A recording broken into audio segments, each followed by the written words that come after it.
What is going on, everybody? Welcome to the Run Pure Sports Sabersim show. I'm your host, Mangone, here with Jordan. We're breaking down some MLB. We're talking about Sabersim. We're talking about it all. Jordan, how is it going over there with you? It's good, man. I'm excited to be back here on the show here today. We've got a new feature that I'm really particularly excited to break down and show off a little bit. Some folks watching might already know what I'm talking about. We released it a couple weeks ago here now, especially for those of you out there, focusing on the single entry 3-max or just kind of playing a few lineups a night kind of grind. I think you're going to really like it. But yeah, no, I'm doing good here. I know a lot of excitement about football coming up here, but I'm still deep in the MLB DFS streets every single night here. So excited to break down the slate a little bit, show off some new features and get into it here. Yep, should be fun. I know you were in the Sabersim chat talking about how we were talking about some different features, talking about some single entry 3-max stuff as well, which I always like to talk about. So excited to check all of that out over here at Run Pure Sports. If you don't know what Sabersim is and you don't know what Run Pure Sports is, well, now's the time to check it out. If you are a sports fan, this is the place for you. We got tons of stuff for you guys. Obviously, the NFL season is coming up, so we have a little promo code going on. Use that code NFL15, get you 15% off for monthly subs for life of your subscription, including Sabersim. So if you sign up right now, and then just keep the sub however long you keep it, you get to be locked in to that deal. So now's a great time to sign up. Use that code NFL15, get you 15% off every single month. Also, guys, please like and subscribe to this YouTube channel. Helps us out a ton. It's that big red button to subscribe to the channel. It'll notify you when we go live. And if you don't want the notification, like myself, I don't feel like I need the notification because I watch these shows enough and I tune in enough. I just go to the YouTube page and it's always at the top, right? So today when I clicked YouTube, it was right at the top because I subscribed to the channel. So you don't need to get notifications if you want, or if you want those notifications on your computer, you can put those on. So either or, whatever option you want is best for you. And then, like I said, like this channel, helps us out a ton over here at Run Pure to offer you these free shows. But Jordan, so we're going to dive in and we're going to talk a little bit about like the player pool and everything, how we're going to kind of handle it. I know there's a 3-game slate today. We're not going to like talk about the 3-game slate, but before we kind of dive in and really look at all this, why don't you tell people a little bit about some of the stuff you want to talk about today? Yeah. I mean, so first of all, I know for people maybe tuning into this show for the first time, not really sure what Sabersim is, I do just want to give kind of like a quick intro because it is a little bit different than like a lot of the other optimizers out there. Sabersim is really the only optimizer that's built to build GPP. I mean, you can use it for cash too, but like specifically built to build GPP lineups with upside. And the reason for that is because we simulate games out. That's where the sim part of Saber comes from. We've got these play-by-play game sims for every single game on the slate. And that means instead of just trying to do everything with an average projection, we have like the full range of outcomes for all of these players playing in this game, in all these games. And you can see, right, guy like Kyle Schwarber, projection 11.32 points. I mean, you can see, and if you've played any baseball slate ever, you know how little this actually means, but you can see it visually here, right? Most hitters, big, downside. A lot of times they're going to go 0 for 3, 0 for 4, 0 for 5, or maybe just get like a single or something like that. And then the big like 2 home run kind of upside games that we're all hoping for, right? And when we actually build lineups on Sabersim, we build them in a way that takes into account the important things that you need to build good GPP lineups, right? So it adjusts for individual contests. So we're going to talk a little bit of single entry strategy today. So you can see if we do single entry 1,000 to 10,000, it's adjusting how much correlation do you want? How much do we take into account ownership fade? How many sims do we want to look at for each individual lineup here? So instead of having this tool that, is basically just going to build you a bunch of like optimals, you actually get good GPP lineups pretty much right out of the box that you can continue to dial in and fine tune and make better. But you get a good foundation is the way I always like to think of it, of lineups right out of the gate. So, yeah, honestly, the new feature here is after we build lineup. So what I was kind of thinking, I haven't really looked at this slate too much today at all anyway. Mangone, if you're down, I don't know if you've done any research so far. I'm thinking we just build some lineups for like a single entry and just kind of see what we're getting and start talking about it. Yeah, I mean, I haven't looked at the slate yet. It's too early for that. Yeah, so I'm ready. We just run it and let's see what happens. I don't know if you want to make it. What do you still do on the single entry stuff? Curious. Do you still do because you're not picking from like 150 lineups, right? Do you still run 500 teams in the pool? You probably don't need 500, and we can stop it early here. I probably should have changed that here. We'll let it build like maybe 100, 250 or something like that and just see what we're getting. I mean, it's pretty quick. But I was just curious. I was wondering if you do that. That's all. Because like I sometimes make it shorter. It just depends on what I'm doing and also time wise, right? Sometimes it's like, getting way closer to locking. I'm like, okay, there's no need to run 500 sims here. I just need one team. Like, let me run like 100 or 150 because I kind of already know what I'm already doing basically. So for sure. Yeah. I do think a minimum of 100 is probably always good. Like, even if you're just playing a single lineup, I'd probably still put at least 100 in there. But yeah, no, that's good. Okay, cool. Real quick, let me show off a couple of these new features here because I think they're pretty cool. So I'm going to drag this over first. So first of all, this is a pretty simple one. I think actually this one will probably be more useful for the folks out there that are playing more lineups, the 150 maxers. I use this a lot. But we now added this new column. It's called the pool column. And what it's going to do is it's basically just going to tell you the exposure you have to a certain player in your entire pool of lineups, right? So this exposure column, right, we're looking at 10 right now. So we just have 10. Actually, let me make this more clear. Let's just look at the top lineup. So this column is basically just going to say, hey, this is your exposure in your lineup set, right? We have all of these guys, they're in one lineup each, but this column will tell you how many you have of that guy in your entire pool. So especially for the 150 maxers out there, the multi-entry guys like me, it's just very useful to know how many lineups you're working with each individual player. It can also let you know kind of like where to, maybe you want to take some stands or how you want to adjust ownership or things like that. But the main event here, I guess, is, maybe you're looking at this lineup and you think, hey, this actually looks pretty good. Kind of like it. It looks like we got a chalky Phillies team here tonight, but a little bit lower owned Rays 5-stack. And maybe there's one thing that you don't like about this lineup or something like that. You can now click this little icon here, this edit, and it will pop up this screen, which basically lets you just kind of edit your lineup however you want it and then save it back into the app. So maybe you're looking at, I don't know, Carlos Carrasco against the Braves. Just a very first glance, 9,100 at 22% ownership, maybe a little high. Doesn't feel too great for me there on just a first glance. And you want to get a little bit, I don't know, maybe a little less chalky or something like that. And we play, I don't know, I'll just toss a name out. Johnny Cueto, not my favorite pitcher in the world either, but at least maybe a better matchup against Texas or something like that. We could save it. Boom. And now that lineup has changed. And so one thing to note is that these metrics down here at the bottom, saber score, projected score, ownership, and things like that, that won't update once you start manually editing lineups.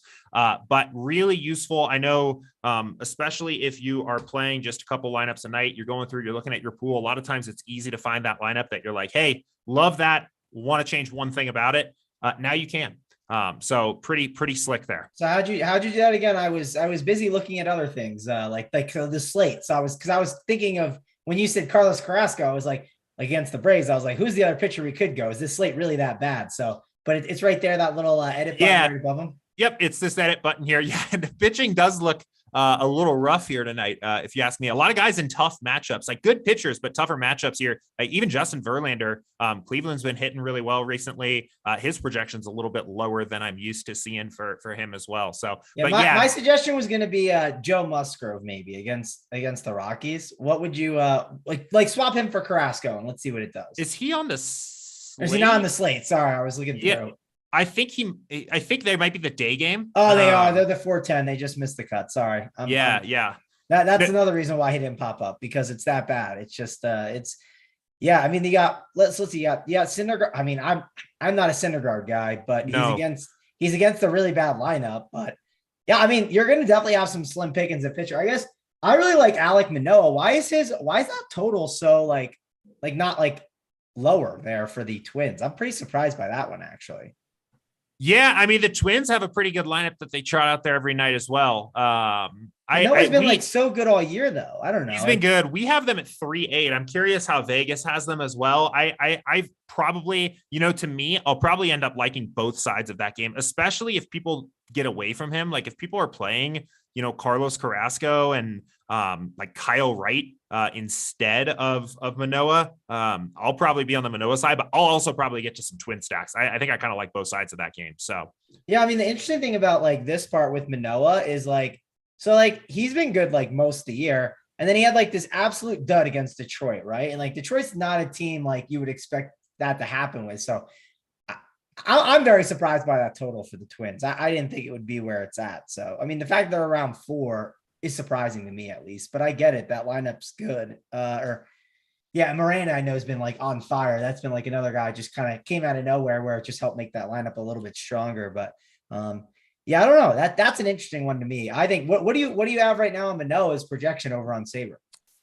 We have him at 16.85. So the 4th overall best projected pitcher. By value, probably coming in a little overpriced. Let's look at just pitchers here. Yeah, so I mean, point per dollar, not grading out like all that well, kind of around the same area as Verlander, actually. 4th overall, highest projected pitcher on the slate. So, but it's just a pitching slate that just doesn't really look super great. So, I mean, one thing I think we could use this as an opportunity to kind of start talking about like setting up your builder to build lineups. If we like Manoah, and maybe especially if we want to kind of fade the Twins a little bit, one thing that's pretty cool, we can adjust this team total here. We can say, hey, we disagree with 3.8 actually a little bit. And I like to do about a half run to start with here. And we can just say, hey, I think the Twins implied team total is actually probably a little bit closer to 3.3. And then what we'll do is on our end, we'll go through the simulations, figure out what sims correspond to an average point projection for the Twins of 3.3 and set everybody's projection to those new values. And it impacts the entire game. So now we can see here. So Manoah now 2nd best overall pitcher on the slate, right in line with Verlander, Jeffrey Springs here. And on the Twins side, they're all going to get knocked down, right? Buxton, Correa, Polanco, Miranda, they're all getting a drop to their projection here now. So if we were to build some more lineups, I bet we start seeing a little bit more Manoah in there. Oh yeah, that's interesting because you saw him jump up to the 2nd best guy, right? When you did that. Can you go back to pitchers real quick? Yeah. I'm just looking to see. Can I see the 99th percentile? Because I was looking at that before. Yeah. Scroll over. Let me go ahead and this column just doesn't need to be that big. There we go. Yeah. 99th. Well, I want to see if like, does it change all the percentiles? Yes, or yeah, they do change. Okay. I didn't know if they changed based on the projection or everything, or if it stayed where it was at. Is what I was wondering. Yeah, no. So you will get, I mean, and this can, I think, especially as we head into football season, I actually think the percentiles can start to be pretty interesting to look at, especially positions like, I know we're going to talk baseball today, so I'll cut myself off after this, but especially positions like tight end and stuff like that, where you'll have, you get those slates where you've got the like min price 2K tight end projected for like 6.5 points. If you sort by value or average projection or something, it'll look like they're a better play. If you sort by 95th percentile, you'll see the actual true guys that have real upside there showing up. So same deal, on the pitching side, it's actually kind of interesting. Highest 95th percentile outcome here tonight is actually Jeffrey Springs here, who is projected right in line pretty much with Verlander and our adjusted Manoah projection, but at 7,100. I'm curious how the field ends up approaching that situation in particular tonight, because I think if everybody agrees on that, this ownership projection is going to be way higher, right? I mean, it's got to be like 40% if people think that he's truly the best overall pitching on the slate. Yeah, I assume at 7.1K, he'll just get steamed up, right? Like yeah. It'll just naturally happen. So that does not surprise me at all. And it's righties against the Tigers, right? Is he a righty? Well, he's a lefty, right? Isn't he? I see RP. I'm thinking it's right-handed pitcher. And I was like, he's definitely a lefty, right? Yeah, I think so. Yeah. And I will say a very, very commonly requested feature for us is having handedness here in the app. That's something on our list for baseball. So yeah. I believe Springs is a lefty. He's a lefty. That's why when I saw the RP, I was like, why is that? I was like, he's not a righty. And then I saw the SP everywhere else. That means it's because he used to be a reliever. You know what I mean? So right. Yeah. He just has that tag. So, but yeah, that is the one interesting thing about it is the Tigers have there's a lot of leverage opportunity on Springs today. And I know Saber definitely accounts those things. So when we ran the teams before, probably not on the single entry teams, it won't do that. But if you ran a 150 set, it might give you some Tigers say. Wouldn't you think that? I'm sure it would. And I actually would say, again, I just feel like this ownership is going to come in a little bit higher. So I'm going to bump his ownership projection up, Springs. And I like the same idea as we just did for the Twins, but the opposite direction here. I think it'd be interesting just to see we're not going crazy here. A bump of the Tigers from 3.7 to a 4.2 implied run total. I just want to give it a little bit of a nudge. I wouldn't even hate just getting maybe a Tigers mini stack or like a one-off, right? Like, I don't know, Javi Baez one-off, even in a single entry, if you're fading Springs anyway, just doesn't seem like that bad of an idea.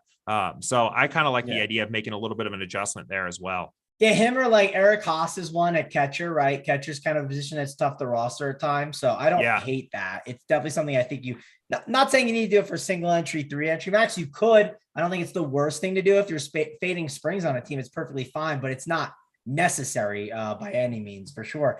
But it's definitely like, it's like a rough pitching slate for sure. Cause like you have these guys that like, I typically am not like, let me pick on Jose Quintana, right? Like not really a guy I want to pick on. Noah Syndergaard, not a guy that I'm like, I'm down to pick on him, but like, I'm not doing it with Washington, right? They're pretty bad. Like Nick Pivetta, I would pick on him, but like, am I doing it with Kansas City? No, probably not. So like, just have like a lot of like weird things aligning. Like Carlos Carrasco, that's another one. Like Carrasco, I would typically play, but like against Atlanta, is that a spot I'm dying to go to? So it is definitely not the best slate for that. And like Kyle Wright's another guy. He's 9.9K and he's going against the Mets, and the Mets aren't really like this like huge strikeout team. So it's a tough spot for sure for pitching today. I will say it might be a day that if you like your bats specifically to like prioritize that over the pitching, if that makes sense, right? Like sometimes like people like they want to get in like, their SP1 and SP2 first, but like, I don't know if it's like the correct way to go today. It might be just like, hey,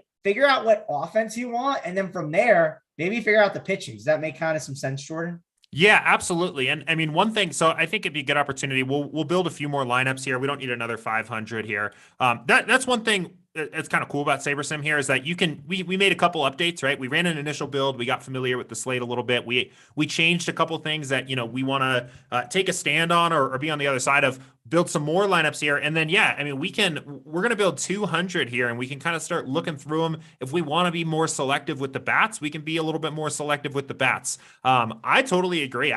There's not really a lot of pitching options out there that really look super interesting here to me. I'll probably hope that talent wins out a little bit here tonight and just end up finding my way to Verlander and Manoah. But for all the other guys, I'll probably just kind of see what falls into place with the rest of the lineup. So we'll get these lineups built here. We'll take a look and we can start going through.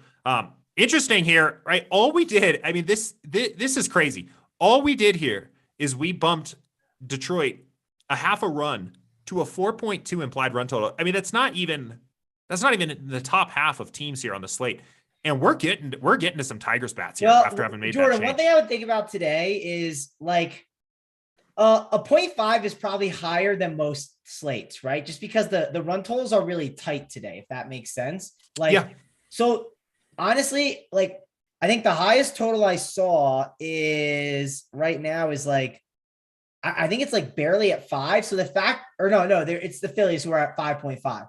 But other than that, like all the other totals are below 5. So I think that when you are doing like 0.5 runs, it might be like weighted even higher. Like every like 0.1 run you do today might feel like it has a little more weight, if that makes sense.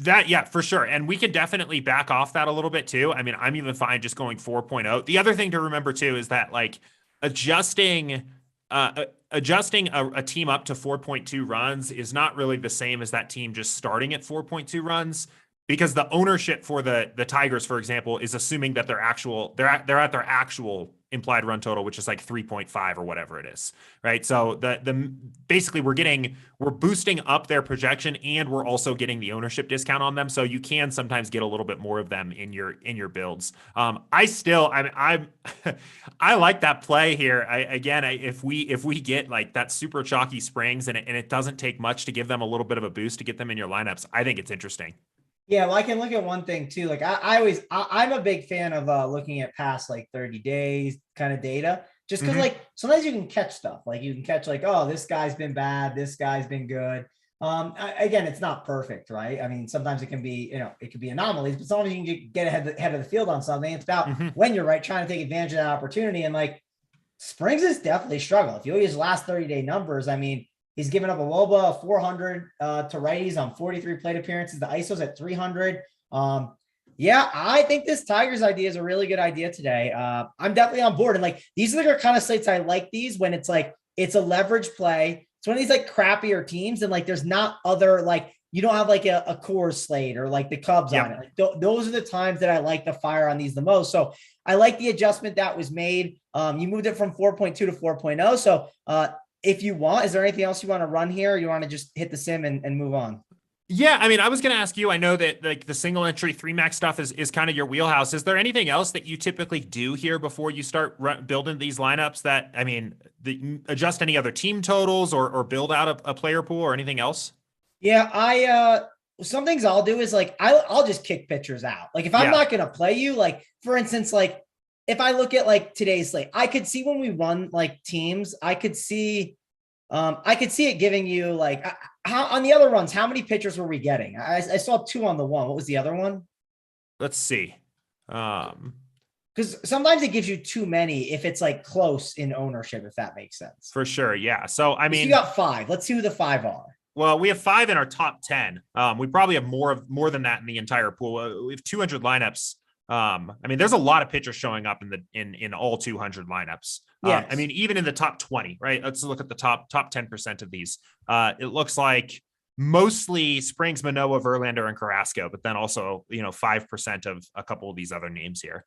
Sometimes I kick them out from the start, but I think for the purpose of this exercise, it makes sense. Let's go to projections and like back to it, and we'll run it, and then let's see what pitchers are there, and then like we can see what like the pitcher has with like a certain stack. Cause like sometimes I notice like if you do kick a certain pitcher out, it's going to change some of the stacks you obviously might like. And then like sometimes things don't work the way you want it to align to. So let's just run it and then we'll see. While it's running, let me mention, guys, please like and subscribe to this video over here at Run Pure Sports. Helps us out a ton. It's that big red subscribe button. So please hit that. Also, want to mention, we got tons of premium content over here for you guys, not just Sabersim. Sabersim's a great add-on tool that you guys should be getting when you're playing DFS and you're taking it, somewhat seriously, which at this point in time, I feel like you're either playing it for entertainment reasons, which is perfectly fine, or you're playing it somewhat seriously, it seems like. So definitely sign up now. Use that code NFL15, get you 15% off for monthly subs for life, as long as you still stick with us. And you also get it with Sabersim as well. That's included, the 15% discount. So also want to talk about, guys, get in that Discord chat, right? Jordan's in the Discord chat. If you ever have any questions about Sabersim, if you ever just want to talk about the MLB slate, you want to sweat the PGA lineups that are going on, there's tons of people doing that. And also want to talk about a code that we have over here at Underdog for Best Ball. If you are playing that $10 million Best Ball Mania 3 contest, use that code RUNPURE. It gets you $100 match deposit bonus with your first deposit. So Jordan, I think we got the sims all up. Let's see what the pitchers say. We got 4, I see. So that's an encouraging sign. Yeah. So bringing that Tigers total back down just a tad, I think you nailed it. I think this is a slate where those run totals are going to be really sensitive to changes, because we brought it back down from 4.2 to 4.0 now. And then all of a sudden Spring starts popping up, our most popular pitcher here. We still have a little bit of Detroit in the stacks, but it's cooled down a little bit there. And then Verlander, Manoah, and Carrasco. So I like where that's at. Like those are the 4 I think I would like be leaning at like first glance. Haven't looked at it as much. Also, like, let's say you are someone that wants to get more Tigers, like move it back to 4.2 and then work from there. And like, then maybe you'll look at like the Tigers teams. You'll be like, I don't like these that much. But the one thing I do like about those Tigers teams that I remember seeing from the past that were intriguing was, 1, you're going to leverage Jeffrey Springs, right? Naturally, it's going to leverage him. And 2, you got like a different kind of build than the field, right? You got, the Manoah and Verlander, right? And actually, this is a little bit of a game stack, which I don't mind. I was thinking in my head about a game stack, and this is actually a pretty interesting team. I think I would rather, if I could somehow get like an Eric Haas and a Javi Baez together. I'm sure it's not that simple, but like the point I'm getting at is, I don't think if you're going to do like the leverage play, I'm sometimes down to do it with not even like the 5-man. The 3-man's not bad too. I don't think the 5-man is for sure necessary. Sometimes I think when people want to do the leverage play, they feel like, oh, I need to like do like a 5-man stack. Sometimes I think the 3-man is perfectly fine. And let's say Jeffrey Springs goes out there and throws like 6 or 7 strikeouts and gets like hit up for 2 home runs. It could easily be the 2 guys in the Tigers lineup, like Javi Baez and Eric Haas, who have the highest exposure. So, but let's make that change, Jordan. I like that you're doing that right now. What is it going to do? I'm curious to see what the change would be. And if you make this change, Jordan, what it's going to tell you is it's going to tell you, hey, this is where you need to sacrifice. And sometimes what I end up doing is I scroll through a lot of lineups and I'm like, how can I find like Yordan Alvarez and Kyle Tucker on the same team without just hitting the lock button on them? And then I'm just sifting through lineups for like hours. It feels like it's just, I keep going. Like I can't find a combination that works. So this is a way that you can not only see, you can make the change yourself and then see where the adjustment is being made to see where the sacrifice is worth, which I think is actually a really awesome tool. Yeah, it's great. So, I mean, one thing, so I know if you do this on like DraftKings, it'll let you put in the higher salary player, and then you won't be able to save it, but you'll be able to kind of see what the lineup looks like. So we can't do that here. So we know we have 3,900 left, and Baez is 4,700. So we need to basically come up with 800 somewhere here in the lineup. There's a variety of different ways we could do it. I think probably the easiest way would be to sacrifice on the pitching here a little bit, but I think Verlander and Manoah just is part of what I think really makes this lineup work. Yeah. So yes, agreed. So my thought process was, can't we change Yandy Diaz somehow? Like, I know it's going to be tough. My thought was like changing Yandy Diaz to like a Candelario, right? Or who's the third baseman for the Tigers now? Yep. That'll do it. That gets us there. And we actually would have a little bit left over here if we wanted to spend it elsewhere. But and then I assume what would change is, I don't know if this can all work, but like, so that gets you the 5-man. My thought process was, can you somehow change how much money? Oh, we have 300 left over only. Okay. I'm assuming you can't change like so that wouldn't be bad. I think that 5-man's fine. And that gives you a really nice, what's it called? 3-man stack of the Rays. Also, another thing you can do, like, I don't really want to get rid of a Brandon Lau that much, but like a guy that I would be willing to get rid of is like a Randy Arozarena to get a 5-man Rays, because then what I would change is Arozarena, I think, would turn into like one of the really cheap Rays outfielders. I don't know who, I'm assuming who's the cheap Rays outfielders right now. Let me see. I think we should be able to do this here. Yeah. Okay. So Jose Siri is expected to be in the lineup here tonight. His first game with them. So what I would typically do, and this is where like I look at the lineups, right? And this is how I kind of figure it out sometimes. Like sometimes I like when I see a team, I'll like even hand build it out. Like it's close and it's similar, and I just kind of construct it. You could change Miggy Cabrera to G-Man Choi, Randy Arozarena to Jose Siri, and then your last update would be, and again, I don't know if this will tell us like the projection difference too. And if we might be getting too far off the opto, right? That's the other concern. But, and then you could change, let me see. I guess you can move Candelario back to Yandy Diaz, right? I mean, I would like to move Victor Reyes to Randy Arozarena, but we can't do that, obviously. Yeah. Yeah. So, I mean, so at the moment it won't, here, let me do this here. At the moment, it's not going to, do that what you just mentioned here, where the projected score isn't going to recalculate. In the future it will. We wanted to get this feature out and just get it out to everybody, so the stats down here just don't update once you start changing a lineup. But I can't imagine that this is, I mean, that's the thing with baseball. Like we can retool the hitters and the stacks, and like it's almost never really going to feel like that bad of a lineup here. And I like this matters to me for NBA. I'll say that because like I'm definitely one, you do this a lot. You notice like what, like your strengths, weaknesses are, right? And those things can like align too as well. Like, I'm definitely a good hand builder, right? But sometimes because of that, like I will tweak with the opto a little bit, and I'll like, just like get deep into like changing things. And then it's like, I've gone too far off the opto, right? Like, I definitely used to do that a lot. I don't do that as much as I used to, for sure. And I catch it now, right? And even there, you kind of saw me catch it. I was like, wait, are we going too far off of like this team? And is this a little too much moving around, right? And that's the thing I was just making sure, right? But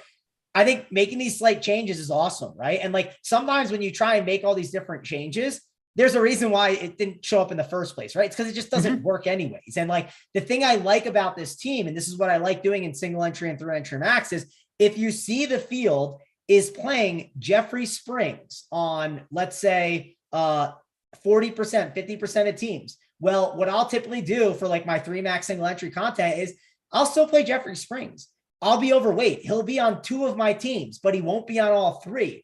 That way I'm still overweight on the play, But there is opportunity. Like, let's say he's not the number one pitcher on the slate. Well, I have a Verlander, Alek Manoah team that is slightly different. And what I try to do is I try to like match them up properly, right? Where like, I know I like one cheap stack. Well, if I like this really cheap stack, I probably shouldn't be pairing it up with Springs, because if I'm playing 3 teams, I need to make sure it's with the Manoah and Verlander team, because then when I go to build the Verlander Manoah team and like my 2 teams left are like the Yankees and the Mets, well, it's just not going to work. The Opto's like, this doesn't work. Like, it's just not possible. And then that's when like you look at your team and you have a Yankee stack, and your Yankee stack is like Jose Trevino, Isaiah Kiner Falefa. It's got like Josh Donaldson, Gleyber Torres, and then like Joey Gallo. I know he's not there anymore, but like it doesn't even have Aaron Judge. It doesn't have Rizzo. And like, then it's like these 5-man stacks of like this main team you want. When they pop off for 10, you don't have it. Like, it's like the Astros. I typically want one of Yordan Alvarez or Kyle Tucker on almost any Astros stack, because if they go off, I feel like one of them is going to be part of the damage. I'm not saying they'll definitely hit the home run, but it feels like at least one of them gets that double-digit game. And if they do go off for 9 and he only has like, 10 DK points, Kyle Tucker, well, you know what? Some of those other guys I rostered probably had a pretty big game, where I got like the Trey Mancini, big game from yesterday that he had. So that's kind of the way that I look at it. What's some of your thoughts on that? Yeah, I mean, I totally agree. I mean, first things first, right? On just kind of like looking at like this lineup again and what you were talking about the pitchers, I think it's a great idea, right? I mean, I like the idea of looking at a lineup as a whole and kind of thinking about what it says about the slate, right? If we're saying on this slate, it's Verlander and Manoah, those are the 2 pitchers you got to have. That's what this lineup is saying. I mean, you can only play 2 pitchers, so they have to outperform Springs. And what's like the easiest path to that happening is that, I mean, we're not even saying Springs has to get lit up here. This is a 3 stack, but we're saying that the Tigers put some runs up, right? And we've got some good bats here. So it just makes a ton of sense to me to do this. And when you're just building like 1 to 3 to 5, even like 10 lineups or something like that, you can really afford to spend the time looking at each lineup and making sure that it makes sense. And I think that edit tool now makes it just like way easier to actually get that done. So on the stack side, what you just mentioned, right? Like, hey, if I'm playing the Astros, I want Yordan Alvarez in the lineup or something like that. I know there was some conversation about that kind of thing in the Discord channels this past week. We're actually planning on building out. Well, I'm not even planning. We're doing it right now. We're building kind of a new rules dashboard that will essentially overhaul this section of the app where the rules live right now, make it a lot bigger, a lot more powerful, a lot more robust, and you'll be able to do cool stuff like that. So you'll be able to say, like, if Astros stacks, then always have either Kyle Tucker or Yordan Alvarez, stuff like that. Kind of traditional optimizer kind of rules and things like that. I know that's been pretty highly requested. I know for football coming up, people are probably going to have a lot of those kinds of things. So very excited about that. That's like the very next big feature that we're building right now, actually. Yeah, and I think one thing, I love that. I think it's a great feature for sure. Definitely, again, like if you haven't signed up for Sabersim, go and do that. There's tons of great features. You can go through and like look at old slates and be like, hey, like, how did my teams do on like the last slate? How'd they do on yesterday's slate? How were they shaped out? Let's say you were like, man, I wish I would have faded Jeffrey Springs for this double stud spend up. What were some of those double stud teams I looked at? You can go back and it's going to show you what the actual score was. You don't have to go and do, grab your calculator and do the math yourself to figure it out. You can review lineups. So definitely a great tool over here at Rump Your Sports. So use that code NFL15, get you 15% off for life when you stick with us.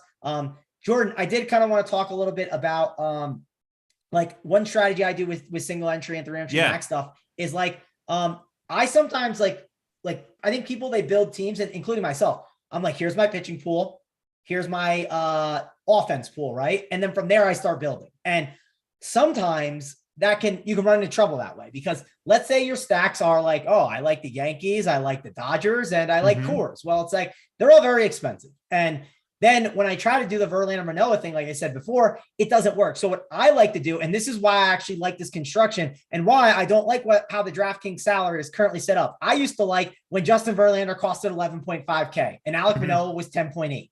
And the reason why I like that was, if you played those guys, you had to make a decision. You had to be like, am I playing the Coors or am I playing Verlander? There were ways I didn't like when there was ways to get both, right? Which I understand why DK does that, because when you have combinations get all different ones, you can see people go different routes. But I liked it when you had to make a decision on it, and then where you'd be stuck where it's like, okay, if those both those top end arms go off, then what do you need? Well, you need to have these cheaper bats. So that's why I kind of like that construction sometimes, because like, if the Dodgers do happen to go off, right, and you can't do a Dodger stack with like a Verlander Manoah combo, what happens is, even if they have a good game, they might not be on the winning lineup if I can get enough separation between like Verlander and Manoah from Springs. And I think like what I'll do is like, I'll literally just lock Verlander and Manoah and see what kind of teams it gets. So this is what I want to do. Let's go back to the Tigers total, right? I know we liked them, but let's put it back to where it was. Was it 3.8 or what was the number again? It was 3.7. And I did that kind of quick, but there's a little reset button here. If you've edited any team totals, you can just click that and it'll just reset it back to what it was before. So yeah. Okay. You also need to apply the changes. By the way, like I've messed with this tool and not applied the changes and like gone through and looked at teams. And I was like, why is this not bumped up? And like, what's happening? And like, I noticed like 15 minutes later, I've wasted time and it's like close towards lock that I'm wasting this time. So it's good to know that. So, I wouldn't reset them all though. Yeah, that's what I just did. I think we can go back all the way to the beginning. Do you want to keep the Twins here at 3.8 or do you want to bring them back down? Because that is one thing I think is interesting. So we did move it aggressive. Let's move it to like, because it was, what was it at? It was 4. It's 3.8. It was 3.8 and we moved it to 3.3. Oh yeah. Let's move it back to 3.5. I'm down with that. I think 3.5 solid because we talked about it before. I think we figured out the Tigers thing after. So I think we move it to that. And then I definitely want to see like, I want to lock. We can like after go back, but I want to lock Verlander and Manoah. And the reason why I want to do it, I just want to see what offenses that's giving us, because that is going to tell you naturally what are the best mini stacks, basically. Like if you're doing like 3-man cheap stacks, you need those. And it's going to tell you what's like the best 5-man stack that's cheap. And that is actually helpful information for building teams later on. Would you agree or disagree? Yeah, no, definitely. I think it's a great approach. I think this is also probably my favorite angle, at least right now, of what we've kind of talked about of a way to do something. Like it feels weird to say, but it almost feels like playing the 2 best pitchers on the slate tonight is a way to get different. And anytime that's the case, I'm on board for that. So I love those slates. So you're definitely you're on board with me on this one. And I mean, I don't know why Manoah. I'll have to look deeper into Manoah because I don't understand why the Twins total is as high. And I'm definitely more of a Twins hater. I know there's some people at Rump here that love them, but I don't know. I think they feel like they disappoint all the time. So I'm just not huge on the Twins. I'll say that. Yeah. Hey, there you go. Right off the bat. How about a Washington 3 stack? There's a cheap stack for you there. See, this is the stuff I like to see. So let's go to the teams. Yeah. And let's go to 5-man stacks. Let's start there.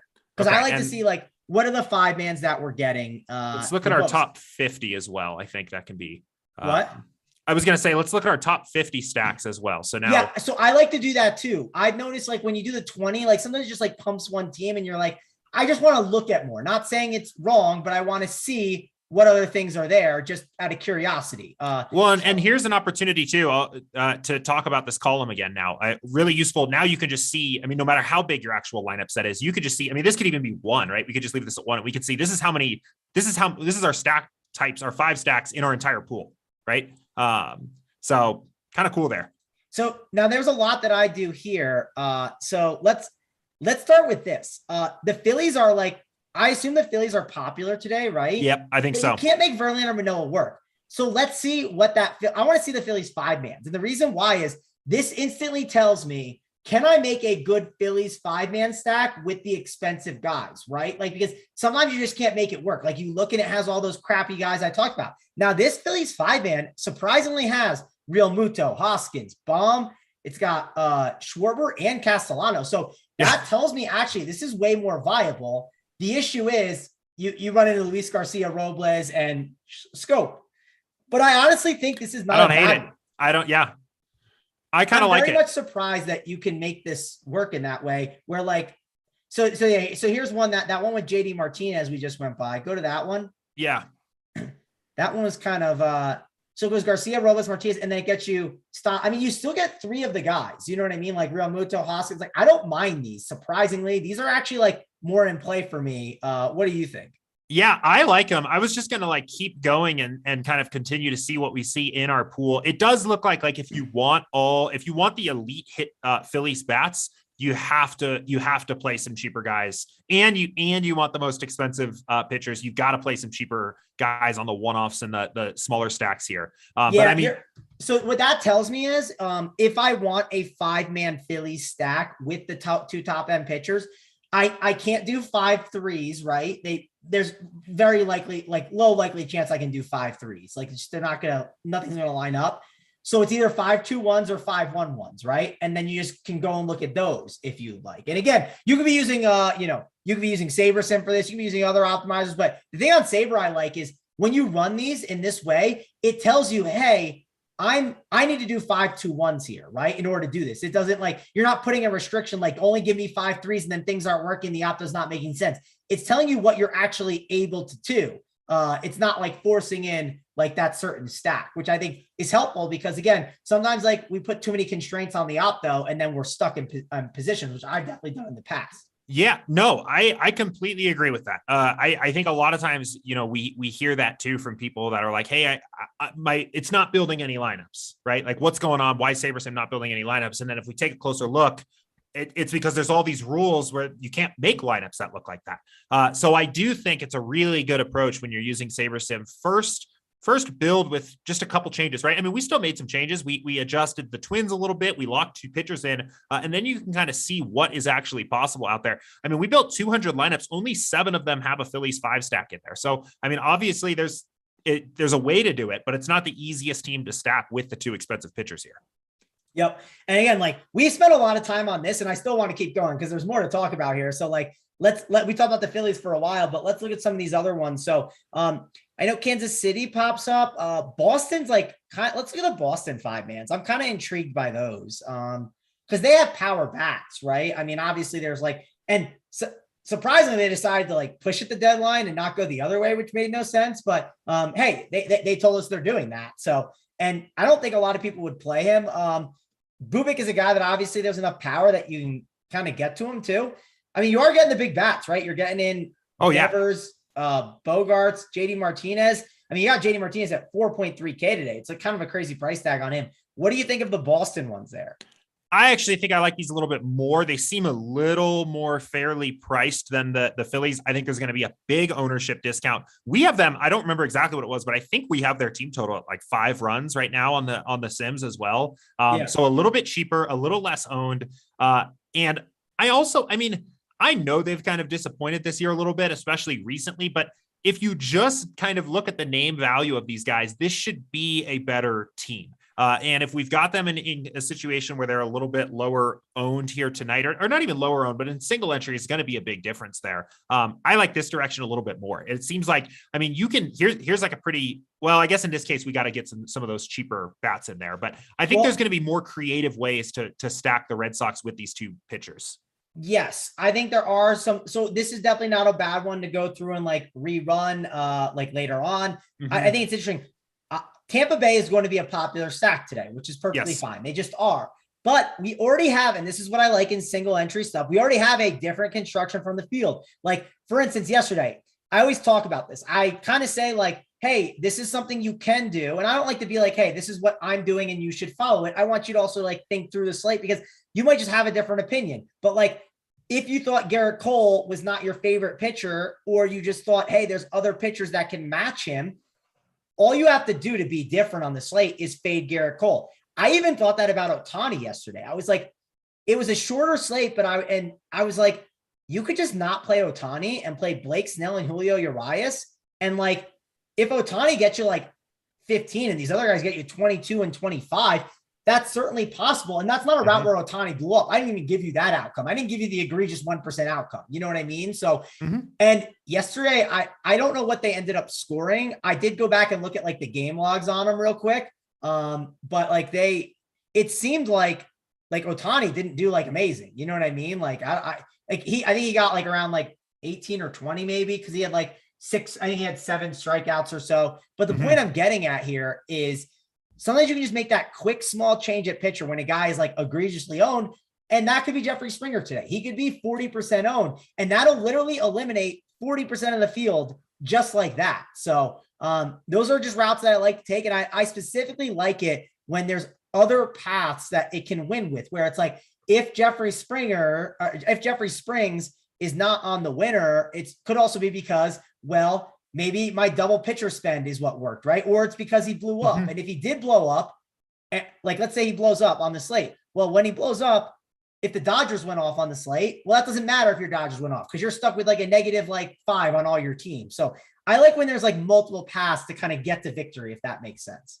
Yeah, no, it definitely does. And I would say too, on this particular slate, it'll be important to kind of keep an eye on what ownership actually does throughout the day. I think it's likely just looking at it that Springs is going to be the more popular guy, but I could also see people just saying, hey, like, pitching sucks tonight and let's just play Verlander, right? I mean, play the one guy that like really kind of stands out. I mean, I know Manoah's kind of there as that like 1B, but I could see things shaking out that way as well. I think the common route's going to be Verlander, Springs, because you have to play 2. Right. And then Manoah and Carrasco more so are the overlooked ones, which then sometimes what I like to do is I'll just say, I like Manoah, I like Carrasco. Why don't I just play those 2 and lock them both in and see what that does, right? And I think that's a perfectly good route that you can go with as well.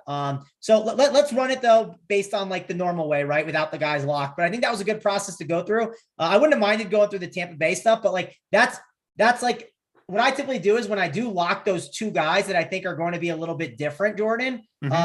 When I do that specifically, I like to see like, hey, if I play the most, like Tampa might be the most popular stack. If I'm doing that route, I can play the most popular stack and not worry too much. And then I also think they're like cheap enough, Tampa, where if I do that, it's just going to it's going to be a good combination of teams because I know the price tags on these guys. There's enough value plays. There's enough spend ups where it's going to give me a nice mix in my 5-man stack, if that makes any sense. Yeah, no, 100%. It's interesting. I mean, you can tell, like, even taking into account the ownership as it is right now, Saber wants to play some Jeffrey Springs lineups. Yes. So I think it's an interesting angle here. It is. I think it facilitates playing the big Philly stacks for the most part, is kind of the main thing here. But so yeah, we have a new build here. What do you want to look at here?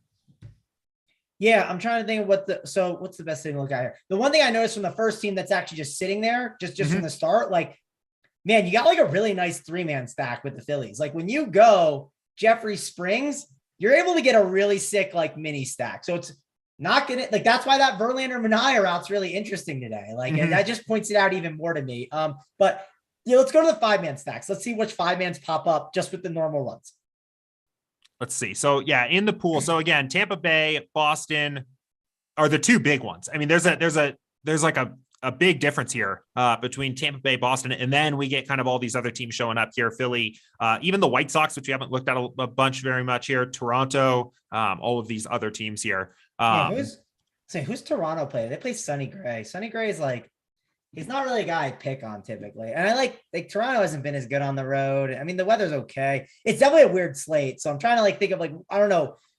White Sox they're just in Texas. I hate Texas's park. I'm going to check something here. One thing I kind of like to do, especially if we say, hey, like we've got all the pitchers in the pool, maybe we want to see what happens if we play Jeffrey Springs in particular. One thing that I'll do sometimes is just eliminate the chalky teams, right? Like I think the Phillies and the Rays are going to be primarily the chalky stacks here. So one thing I'll do is just kind of see like what happens if I just X them out, and then what do the lineups start to look like? How did you X them? You did it like faster than I do. How did you do that again? So what I did here, I'll just reset it real quickly. I just set the max exposure to those teams to 0. So we can say max exposure. Yeah. That's what I do too. Okay. It's a little laggy on my end. I thought you like click the button and like sometimes I've noticed when I do that, like there's like some glitches within the opto at times, and that could be constraints on my end of why that's happening. But that's why I was curious. Yeah. So actually, one of the other more recent updates we did, this was in the past like 2 or 3 weeks, is we did like a big performance update and it speeds up all of that kind of stuff. So like, no, I got that too. The little lag when you set a custom exposure, you X somebody out, or you change a projection, all of that should be like way, way faster now. Okay, good. Because I stopped doing it because I was like, this is like getting annoying. So like, I just stopped. I was like, like if I ever get to that point, I'm like, I'm doing too much with the opto, and I just like kind of walk away from it and like change it up a little bit more. Yeah, no, for sure. I mean, this is an interesting lineup here that kind of jumps out. This is like I think I might maybe want to edit this if this was my only lineup that I was playing. But one thing that's kind of interesting about this is like we get the the Braves 3 stack. And if Carrasco ends up becoming a little bit more popular, I kind of like the idea of playing. I don't think the Braves are going to be very popular at all tonight. Another team that I'm always interested in whenever they're not popular. What do you think about this lineup? Yeah, you're definitely not talking to the Braves guy. I'll say that. There's others here at Rum Pure that will, be jumping on the Braves, but and my issue with the Braves is like, I want them when they're low owned. So this is a low owned spot, but I also want to be like a low owned spot where I feel more confident that like Carrasco would get blown up, and I'm not jumping to do that, I guess you could say. That's fair. Yeah. That's my one worry. But I mean, it says one thing to just note here right off the bat. We fade Phillies and Tampa Bay. It basically says like, okay, play Boston. I'm curious. I mean, even if we go one step further here, because I know they're pretty popular as well. I'm just kind of seeing like, I just want to see this thing make some different decisions here. I mean, then you start to see some other teams showing up here. We get White Sox, we get Washington, which is kind of wild here to me. Oh yeah. That's the Washington ones I can't get behind, but I get it. Toronto, I think is interesting here as well. The one thing to keep in mind too, like that you understand with the opto too at times is like when it is jamming in like those top end arms, well, like it's putting Washington in there because it's trying to do that. You know what I mean? Right. So like, that's something to think about with sometimes like, I think one day I had like, the other day, Mike Clevenger, he was like projected pretty high on the slate. And like, I was getting teams where it was like leaving $3,000 where I'd go Max Scherzer instead. And I was like, well, that's just because my projection has that. Like, it's just like, no kidding, because if you're forcing in those top end pitchers, well, that's why Washington can sometimes get forced in there. What's the Blue Jays 5-man look like, or our stack look like? Let's go see. Yeah. So we have a couple Blue Jays stacks here. Let's go back here. So there's 2 in the, let me just increase this actually. This will make it a little bit easier to see. So one with that, here we go.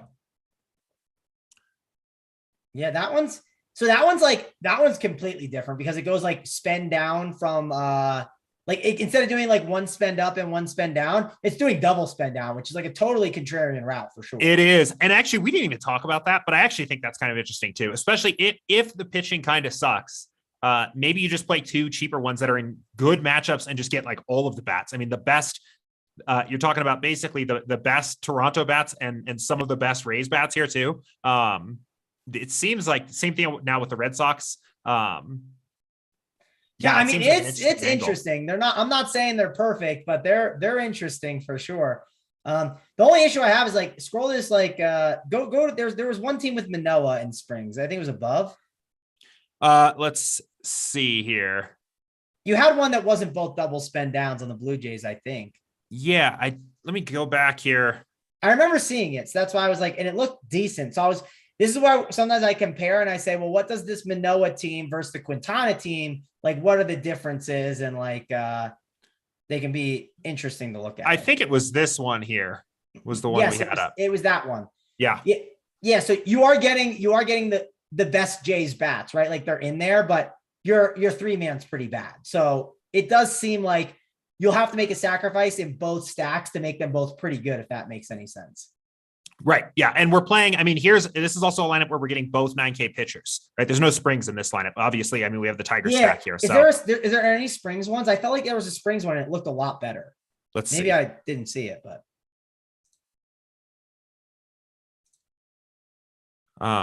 Let's look in the lineups overall here. Yeah. Maybe I weird. Maybe I missaw it. It could have been. Yeah, it's just surprising to me that there's no Springs, Manoah, and Toronto 5 stack in the pool. But I mean, the other thing too, right? You could go back and then lock these guys in and build another set of lineups and just see what like 200 lineups look like this way. But that is a little surprising to me. Maybe. Yeah, I don't know. I guess we don't have any in the pool here.